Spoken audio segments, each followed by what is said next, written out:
Hi everyone, happy Friday and welcome back to another episode of Undivided. Along with Wendy Jones and Jason Dibelius, I'm Ashley Clark and this is Undivided.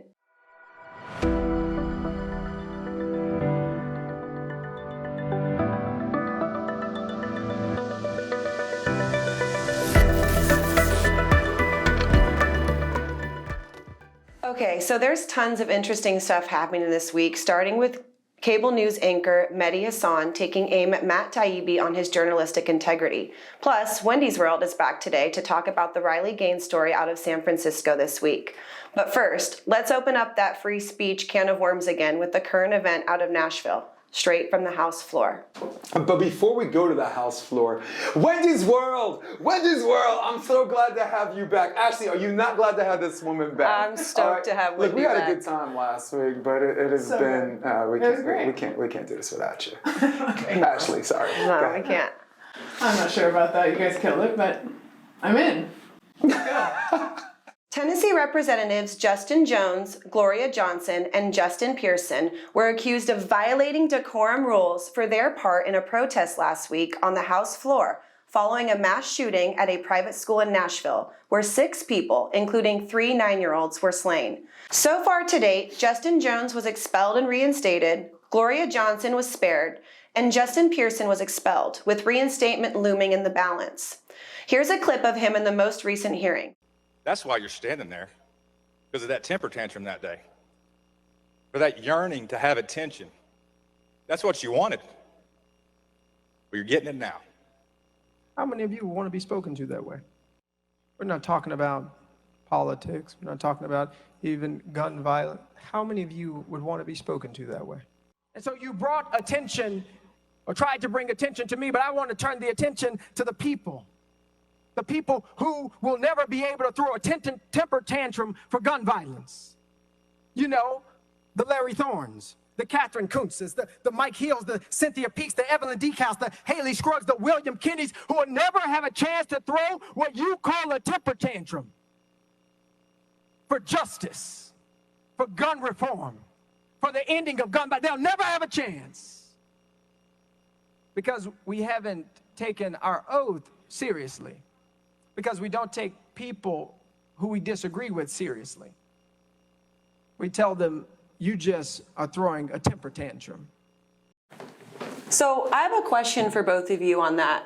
Where and why does free speech win or lose in that situation? Well, free speech loses, and Wendy and I talked earlier this week about decorum, and there are ways to win battles and there's ways to lose battles. So I think I'd like to just start a little bit, but I'd like to give her the floor on that because I'm not trying to steal your thunder on that one because you have a very good point. Free speech loses when you shout people down to have your voice be heard. Right, and whether that generates from a place from your voice not being heard in the first place, where you just kind of lose it, right? Because that's a real thing too. But I think free speech wins here because free speech is not supposed to be popular speech. The First Amendment is there to protect unpopular speech. Popular speech doesn't need protection, right? And in the second phase, it's there because speech is not supposed to be not disruptive. It's supposed to be disruptive. It's civil unrest, and it's in the classic sense of the term, is disruptive, is inconvenient to people driving home 5 o'clock and then, I was home 2 hours because you guys are on the street. That's civil unrest. To me, is where I draw the line is is it violent? And the answer is no. I'm okay with that. Is it putting someone else's lives in danger? I'm okay with that. But Wendy, I think I'd like to give you the floor because there are certain other exceptions that you're alluding to that I just might agree with. Yeah, I think overall free speech wins when there's no violence. From what I've seen, everything that went on outside the House floor, I was totally fine with. Now, there are a lot of different ways to go about solving the problems that we see stemming from this Nashville shooting and so many others that are breaking everybody's hearts. But the problem became a problem to me when it entered the House floor. There are rules of decorum, and we can go back and forth and trying to figure out what was done on recess and what was done during the hearings and when the legislative legislature was actually in session versus what was done on recess, yeah, you can split hairs that way, but the problem is when we lose control of the House floor and we lose the intelligent dialogue that can happen in that arena, we've lost a sense of decorum that we can't lose in this country. I said it on January 6th, like you cannot have one set of rules if you belong to one party and one set of rules if you belong to another. There is a problem. We are a dysregulated nervous system in this country. And people, when they are starting to lose their minds, we are losing our ability to communicate and understand each other. And that's what I saw on the House floor. I don't want bullhorns on any House floor at any time. Keep that outside in the street, keep it peaceful, and we don't have a problem. The problem was when it entered the State House. Now, I remember one of the White House press briefings. There's an African reporter from, I believe, I'm not sure if it was Nigeria. He's been in the White House press briefings for years and has not been called to ask one question. And then finally in the back, can I get a question? Do I get a question? And everyone, even the other journalists are saying, shut up, shout in the door. Oh, like here we go again. And this guy just wants to ask a question and has not been called to ask a question. And there was a similar situation going on with Justin Jones, with Justin Pearson, and the third person who no one's talking about, Gloria Johnson, who was not expelled or reinstated or had to attend these hearings. She was the exception that was spared, and whatever reason that goes beyond that, I'm going to leave that up to spectators and people and pundits to go that direction, because I don't want to go there, because we're not talking about that. So enter both Justins, Justin Pearson, Justin Jones. They've been on the Tennessee House for some time, and they have not been heard by a Republican-dominated Senate, where they're not even allowed to bring issues to the floor, much less have their voice heard. So there might have been a point that was at the same time wrong-headed, but maybe for that moment was super necessary. Maybe not. Maybe you're right. Maybe in the end they lose. Yeah, well, maybe because, California's predominantly. Same situation. Yeah. Democrat, there's not a voice, a Republican voice that gets heard out of Sacramento. Same situation in Tennessee. Very lopsided houses, but you can't act like that. You can't lose that sense of decorum on the House floor. Let's say we both disagree on that. All right? Let's say, and we do, because if they don't do that, then their voices aren't heard, and they got elected to represent their constituents. And how the hell, Republicans in California, Democrats in Tennessee, how the hell are you supposed to represent your constituents if you can't be heard?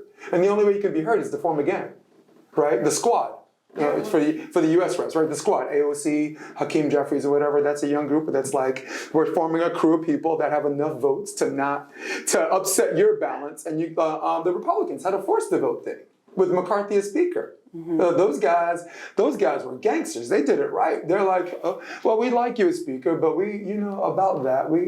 about this. We're trying to do this, and I think that was super necessary. But at the same time, it's not something you want to see all the time. Now, with that being said, and with us having this standing disagreement, here's my question: punishment fitting the crime. In this situation where this has ever happened, expulsion is a very, very rare thing. Censuring was usually the worst case scenario. Do you think they should have been expelled for that? Again, I think you're going after the state of our collective mind in this country. Yeah. So we are dealing in areas of extremes now. Right. Okay. So the extreme of coming onto the House floor with a bullhorn is going to be met with the extreme of being expelled. Why can we not get back to the middle? Because nobody can listen to each other. Right. Do you know what censuring is? That's a big deal. It is a big deal. Yeah. For the people that don't know politics, it's not like that movie Inglourious Basterds with Brad Pitt when he shot the Nazi and the guy's like, "You'll be taken out and shot." He's like, "Nah, I'll just get chewed out. I've been chewed out before." It's chewing out squared, 5 squares. So I've got a question, kind of tying in last week and their fine concept as far as politicians and people making the rules. We've talked about the decorum on the House floor, whether or not the punishment fit the crime, but what about the overarching concept of respect for rules? And if these people aren't held to a standard, these are our House representatives arguing about laws that affect the people. If we can't do that in a respectful way, what kind of example is that setting for the rest of the American population? And wouldn't we want to Hold them to the utmost standard because they are the ones representing us? Is that a question for me? Both of you. All right, well, I'll answer by saying this. Rules are made to be broken because they're necessary. If you look at Selma, you look at Martin Luther King, you look at segregation, those were actual rules. Those, black kids weren't allowed to be here. This was coloreds only, that was white only. Those were rules. And if you disobey those rules, you got arrested. But disobeying those rules at that time were super necessary. Right? Wrong-headed, loud, uncivil, but at the same time super necessary. Which to me goes back to our disagreement, but at the same time, punishment fitting the crime. If you break the rules, you should be punished. I agree with that. And if a bullhorn gets you expelled, I think that's disproportionate, right? If the police are chasing down someone to commit a crime and he's running, in my opinion, I don't care what political party, you deserve to get your behind whooped, okay? But do you deserve to get shot?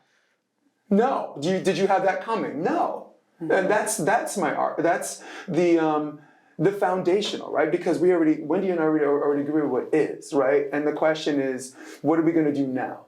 Right now, as we speak, in this episode, as we're recording, the last guy, Justin Pearson, they're going to rule on his reinstatement, and I think it's going to happen. I just think there's just too much attention. And in light of the fact that the person that didn't get reinstated, that didn't get expelled was white, there's a color barrier. And whether that exists or not, I really don't. I'll just throw my opinion. I don't think that exists. I just thought what she did and what they did are different. But because that's there, he'll get it back. He'll get back in. So Jason brings up a great example of rules that needed to be broken, going back in history, and I absolutely agree with you. And you couldn't do it quietly. No, Yep. absolutely not. But where have we gone? When you bring up a great point, because what you're illustrating is the lack of respect we have for our leaders in this country now because of the example that they are setting. That's different than what Jason was saying. The example that our leaders have set in the last few years of making rules that we may or may not have to follow, that are sliding all over the place, that we don't know what to trust. The American public doesn't trust its leaders, so therefore you are in a mess of different opinions, not knowing which people to follow, not knowing which story is the truth, and that's where we find ourselves. That's what makes these problems that we're having so much worse. We live in a country right now where, I mean, when you were rolling it out, like the laundry list of people who got shot in the school, like 3-year-olds getting killed. I have a 6-year-old. I almost cried on the set right now. And if we live in the world where that's normal, but you better not come to a house hearing with a bullhorn, what the hell are we talking about here? What the hell are we talking about here? Right? I mean, I remember Chappelle said it, right? Like, he talked about Dibelius getting shot at, shooting someone at Walmart and killing him, and nothing happened to his career. I'm like, in this country, why is it okay to shoot a black man at Walmart, but you better not hurt a gay person's feelings? You know, this is crazy, and these things are on some level all important. Because what we're talking about with decorum is important, and Wendy's saying you do win a lot of fights maintaining that, and I get that. Particularly at a certain level of government that we have to maintain or we've lost everything, which is exactly how I felt on January 6th. Yeah, agreed. I don't care what party you're from. It's not okay. Who wasn't nervous on the inside watching January 6th? Just watching some videos are meant to be inflammatory, and it is what there is, but if there were no inflammatory videos to be had, there wouldn't be whatever, but I was authentically scared for whatever. And then you see about this school shooting, I was authentically scared. And to me, I make that comparison, but that's where the buck stops. That comparison, January 6th was a Republican protest about a Democratic election. That was political. The school shootings, we're talking about mentally ill people arming themselves to the teeth and looking for children to shoot. And I don't know, maybe I'm a little old school. Maybe I missed it happening at bowling alleys or movie theaters or just in Vegas. What the hell's going on with schools right now? I'm steering this way off topic, aren't I? Yeah, we're pretty much. That's where I'm only saying this because I want you to take how I'm feeling in my sentiment, and I want you to multiply that by 5. And picture in your head that you're the representative of those constituents. And people are coming to you and saying, do something. What are you going to do Yeah, but about they did do something. They passed a bill last week that the other three, that the Tennessee three didn't sign for whatever reason, because they passed a school safety bill last week. Well, the bill was included but not limited to background checks, which I think everyone should have a background check. Sure. But it also is talking about arming guards at school, which some people object to. Maybe they were the three voices of opposition on that. Maybe. Could be. It was. Yeah. I should be doing my job because that bill came out days ago, right? Get your stuff together. Jeremy should have read that. Well, it's okay because Yeah. we're about out of time on Yeah. that topic. So we're going to kind of move on now that Wendy's back. We're going to ask Wendy what's been going on up there in San Francisco this week. Oh yeah, that was definitely a story that caught my eye. All-American swimmer Riley Gaines was invited to speak on the San Francisco State campus about being a NCAA swimmer and swimming against transgendered swimmer Leah Thomas, and she was invited there, and she was greeted by angry protesters that became violent, actually hit her and forced her to go sequester herself into a room for 3 hours while the university police were not so helpful, and she had to wait for the city, San Francisco City Police to come in and give her safe haven and escort her off campus. So what we're dealing with there is just yet another example of an overly inflamed nervous system of this country, and thinking that these violent protests are okay just because we don't agree with the person who's been invited to send a message, who she is completely qualified to send that message and give this speech. She is a highly trained NCAA swimmer, and it just is not okay. I mean, every day that I watch the news, I see these examples of small groups of people thinking that they must be heard and being allowed to act in violence, and then being backed up by the university. These protesters were backed up by the university administration saying that there was a peaceful protest. You can watch the video. It is not a peaceful protest. Somebody of her caliber who was invited there was hit and forced into a room and scared to death. Champion swimmer Riley Gaines, she was forced to essentially barricade herself in a room at San Francisco State last night after giving a speech about saving women's sports. She posted this video on Twitter. Take a listen. Trans rights are human rights! Trans rights are human rights! Trans rights are human rights! You crying? She says that she was ambushed and hit physically 2 times. I'm tired of the word triggered. I'm tired of people, small groups of people, thinking they have the right to just completely push their agenda on somebody else, when we all have a right to speak. We all have a right to not be assaulted for having an opinion, and especially when you are someone with the authority who has been invited to speak to a crowd. I mean, it happened at Stanford too, at Stanford Law. Like, we have so many of these experiences in this country today where a small group of people thinks that their opinion is the opinion, and it is completely just pushed on everybody else. Yeah. It's not okay. So how you feel about women, transgender women competing in NCAA sports, which I do have an opinion. I don't know why female athletes have to give up their area, their place to compete after all the training they do, after all of the hours that go into being a female athlete. I'm sorry. For this small piece of the population, go and make another division. Let transgender athletes compete as transgender athletes, and let's quit this conversation because it's not fair to female athletes. So Ash, you are a female athlete and a coach, and I'm wondering what your opinion is about transgender athletes competing in women's sports. I have two main comments on it. One, we have spent how many years developing and researching science on female bodies and male bodies, and it has been proven for a long time that men are physically stronger, biologically can do more with their strength than women. Now, women's bodies are far more miraculous with all the things that we can do, but we're not physically as strong to lift and carry things or have stamina to go as long. But I mean, we carry, we carry children, okay, 9 months, and then we take care of them for the rest of their lives, right?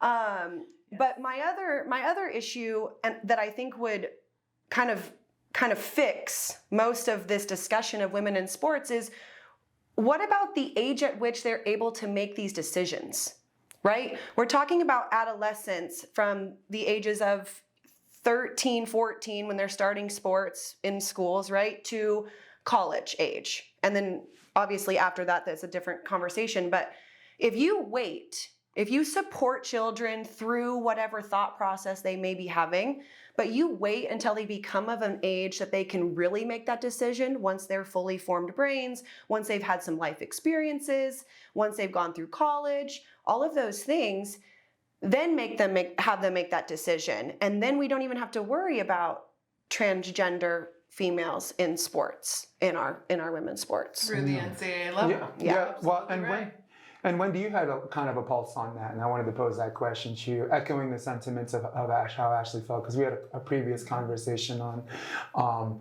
kids knowing what they want at an early age, right? I remember we were talking about. I remember I told you at 14 I wanted to be an accountant, and I'm just glad I didn't have to alter any part of my body to find out that when I didn't want to be that. I'm like, oh my God, I want that back, right? I mean, it's funny, but it's not. But it's actually hilarious, because we have really good satire. So.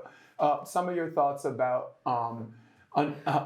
not the physical part, right? Because the physical part, like if you can get them before puberty, there's hormone blockers, and there's a scientific part that allows them to not have that that competitive thing or whatever. And everybody thinks because they got the physical covered, they think they got everything else covered, and they're wrong. Tell us why. Well, it's all connected, right? I mean, because the psychological mental, physical, emotional, it's all connected. And from your time you are a child, it's all connected. And the problem is right now we are pushing a narrative on very young children that they don't even need to be part of. I mean, the thought that we are taking an adult issue and pushing it on children and taking away their innocence and their childhood, and not just creating safe space for them to navigate and learn who they are. And as adults and parents, creating that space where your child will actually come to you and talk and share what they're feeling, and even if it's difficult, even if it is confused or the timing as they're going through hormonal changes, those are very hard times in kids' lives. But we as adults have to create safe space. We don't have to force this narrative on them so that everything that they're thinking from the age of 3. I have heard a story. A friend of mine said his niece sat on his lap and looked at him and said, "I'm a girl." And he looked at her and said, like, why would a 3-year-old be looking up at you saying, "I'm a girl"? Like, that isn't something that they need to be contemplating at that age.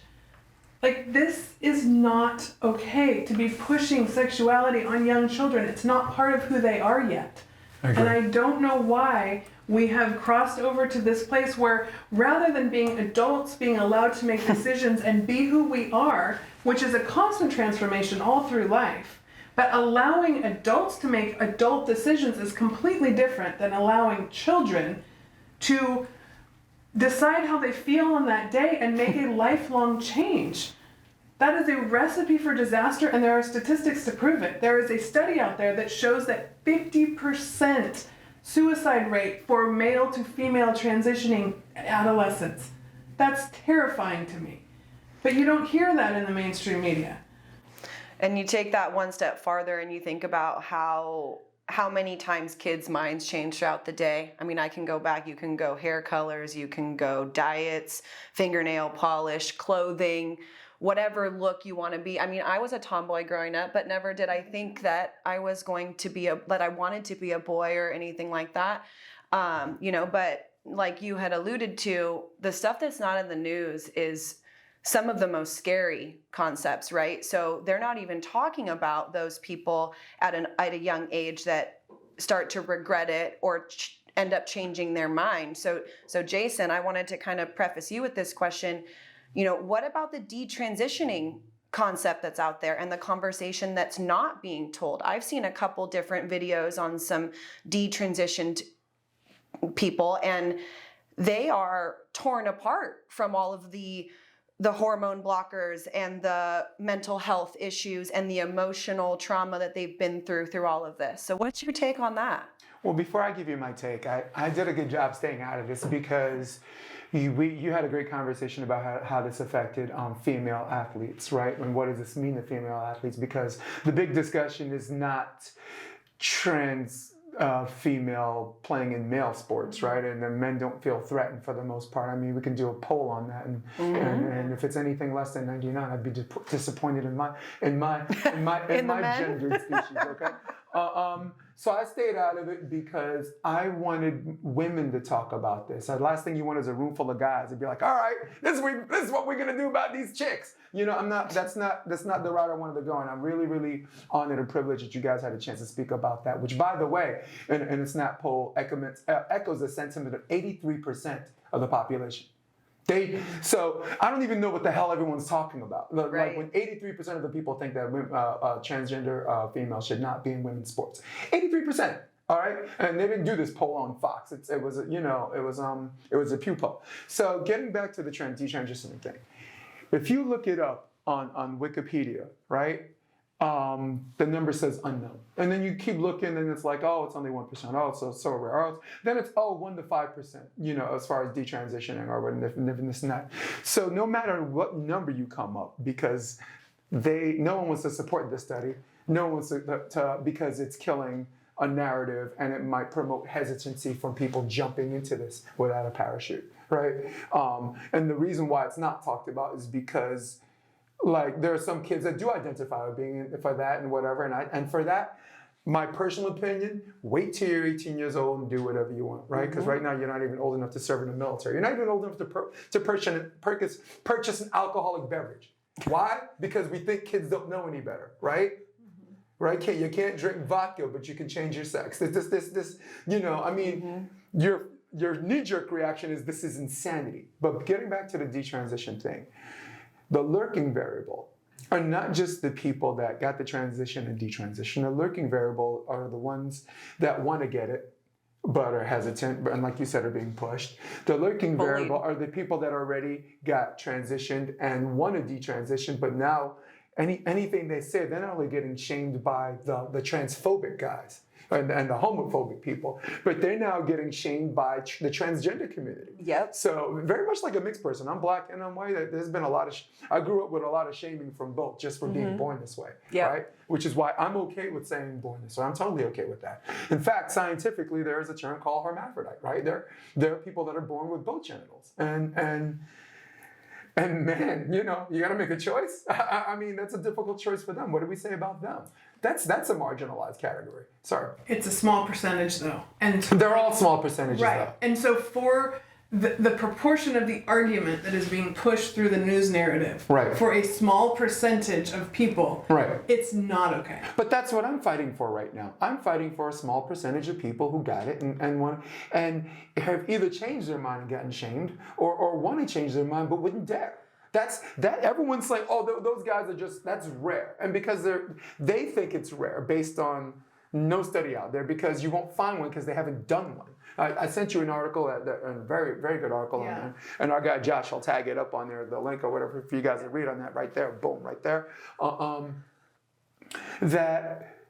That's what we're about. We are about taking care of the marginalized. We are about taking care of the people who don't have a voice because they're too small. Right. Wendy, sorry. No, absolutely. But you have to take it back and start looking at more of the underlying reasons. Because yes, there are hermaphrodites, but there are so many more underlying reasons why we are in this dialogue right now. And so many of them are not being allowed to be discussed, just like you're saying in the detransitioning argument. I mean, I have a kid. I'm not even going to allow her to have sex until she's 18, much less have a sex change. I just, you know, Right.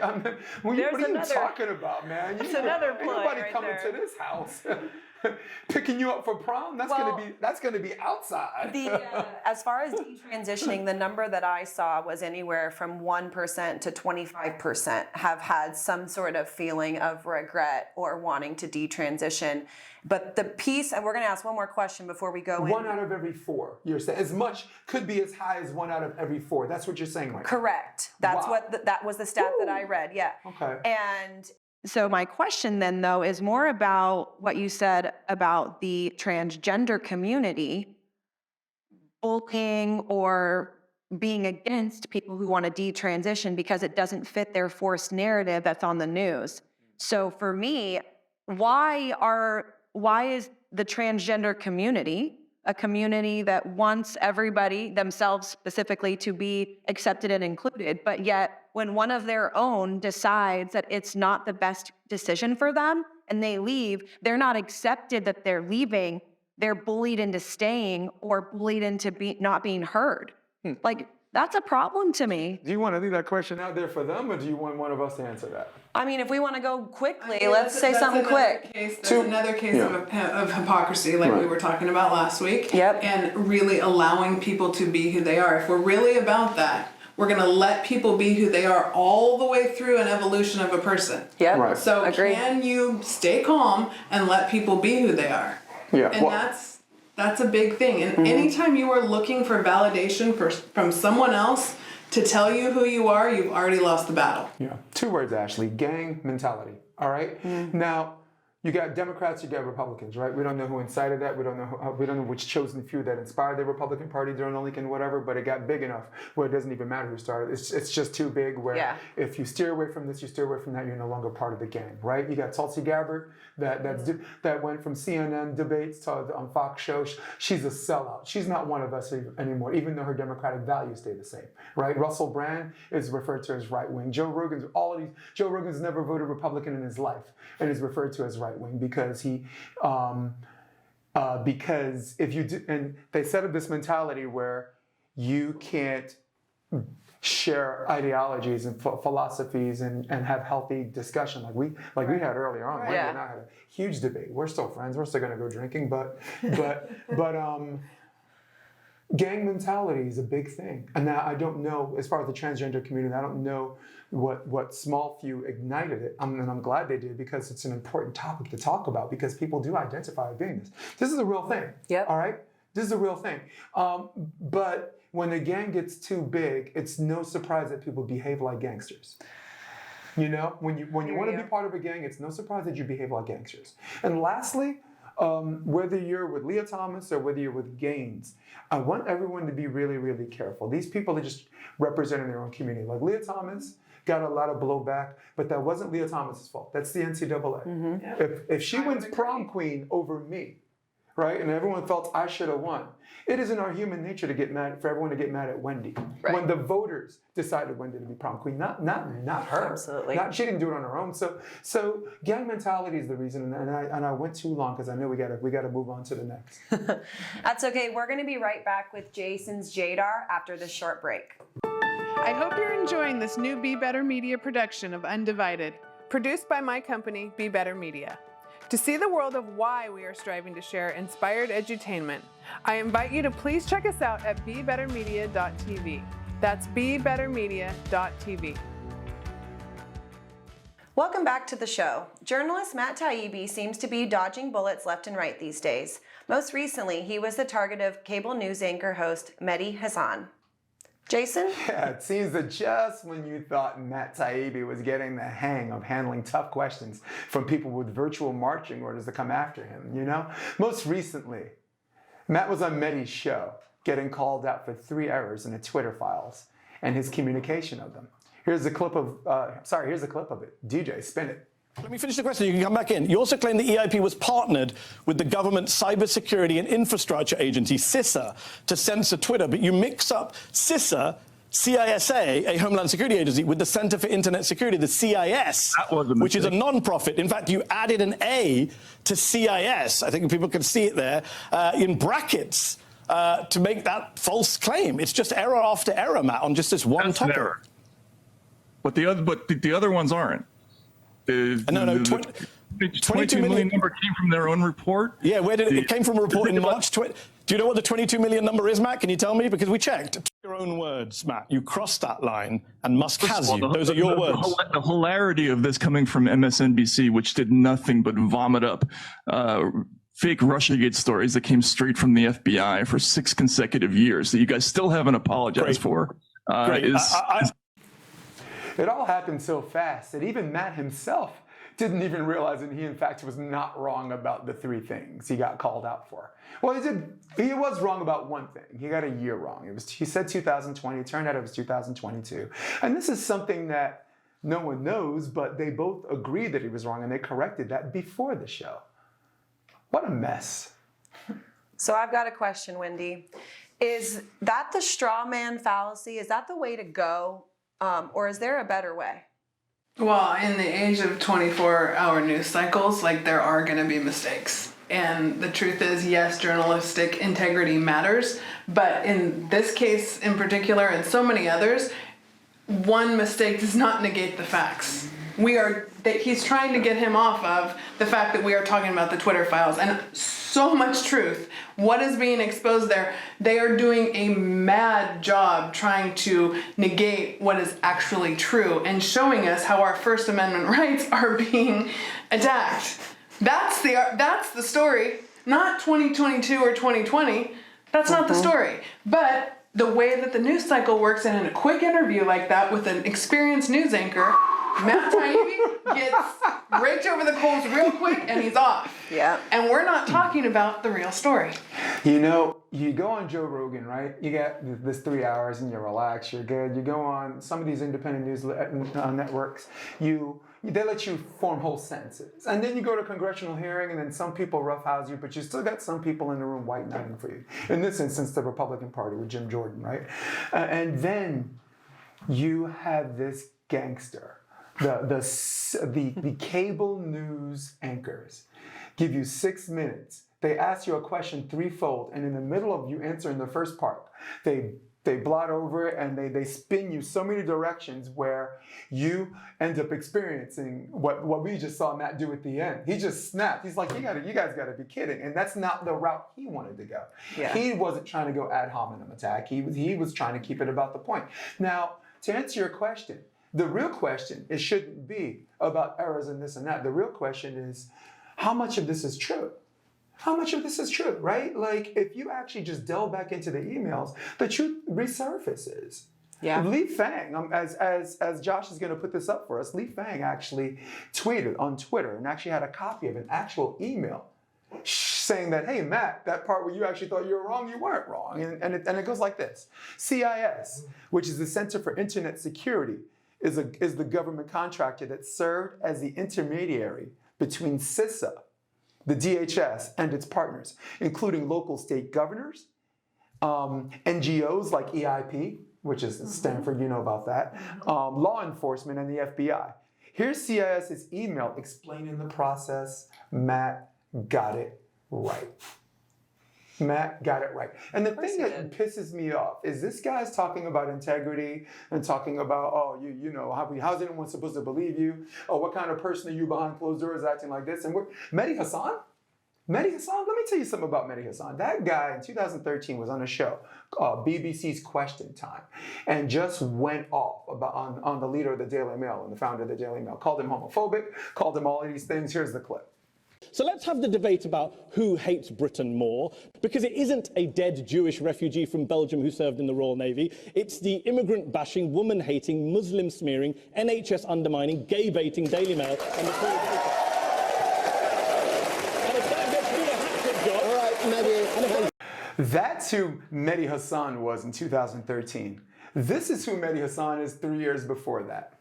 Basically, this is a letter of him begging for a job at the very same company that he was criticizing on national TV and highlighting some of the things. I've always admired the paper's passion, rigor, boldness, and of course, news values. I believe that the Mail has virtually important role to play in the national debate, and I admire your relentless focus on the need of integrity in public life. Not just that. Now, I could just mic drop with that, but it goes further. He basically says, I can run point for you guys on things that I disagree with the Democratic values. On this, here's the second page, basically highlighting abortion. He's anti-abortion. He's anti-same-sex marriage. He believes, and in his faith, it goes further. In his faith, he believes that if you don't read the Quran, you're not a Muslim. You are something called a kafir, which to Muslim means like non-Muslim, but can also mean, Josh is our South African guy, that means a whole different other thing. But you're unintelligent, you're an infidel, you're an evil person, you're a dog lover, whatever that means. I don't even know that was like a bad thing.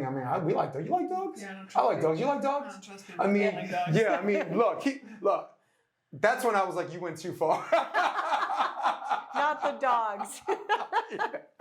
Call me a mixed breed, call me a zebra, or whatever name you want to call me. You call me a dog lover? Ooh, we fighting, man. You're gonna get a 3-piece and a soda, So I really, really like, and that sends a warning. Speak not about a speck in someone else's eye when you have a board in your own, right? Mm-hmm.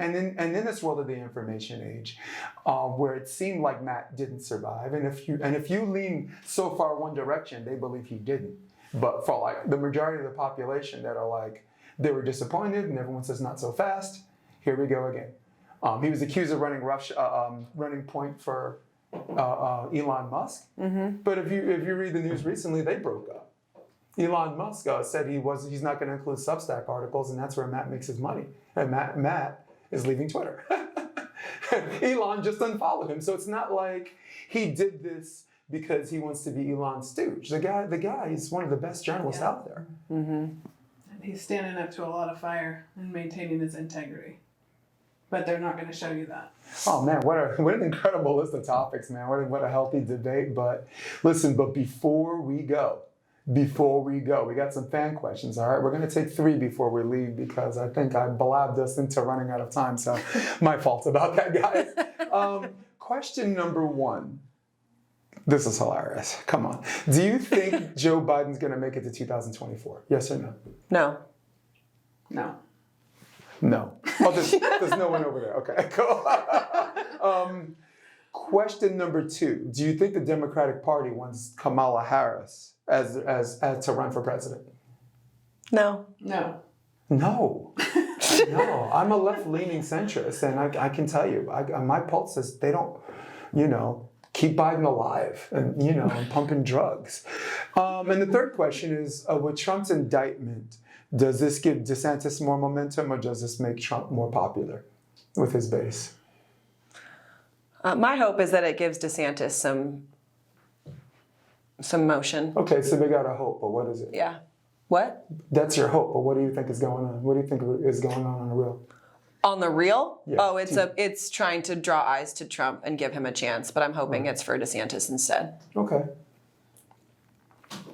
I'm disheartened by the argument that we can't have civil discourse in this country, and that we have to have some hugely inflamed person that will push an agenda, and that you have to be that person to make tough decisions. Right. And that's the argument with Trump, and I agree. I'd be honest with you, I don't like where we are today. I didn't think it would get this bad this fast. Mm-hmm. I don't want to go back to that inflamed rhetoric of everybody fighting, but we're still fighting.